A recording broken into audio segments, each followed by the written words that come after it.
প্রতিটি বাড়িতে আমরা জাতিতে হিন্দু, সনাতন ধর্ম অবলম্বনকারী সবাই বলি সনাতন, সদা যুক্ততন সনাতন। বলছেন এই সনাতন ধর্ম এমন একটি ধর্ম, ভূত ভবিষ্যৎ বর্তমান দিনকাল চার যুগ কমেও না পারে না সেই ধর্ম সনাতন ধর্ম। সেই সনাতন ধর্মটি কি না বৈষ্ণব ধর্ম।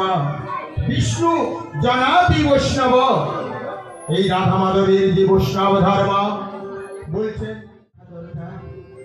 তাই আমি তুলসী দিয়ে প্রথম আমার তত্ত্ব কথা পরিবেশন আরম্ভ করছি তুলসীর গান দিয়ে।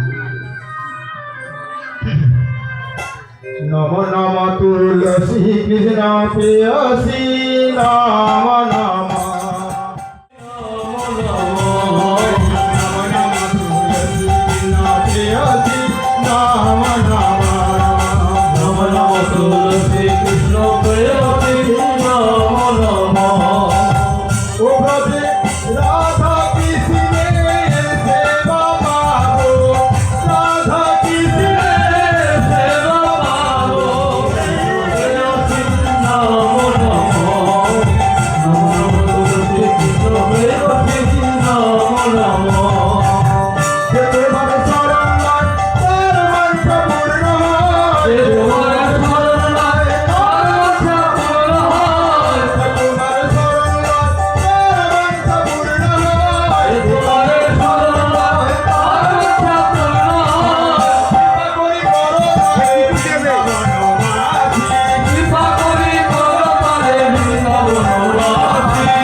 Mother,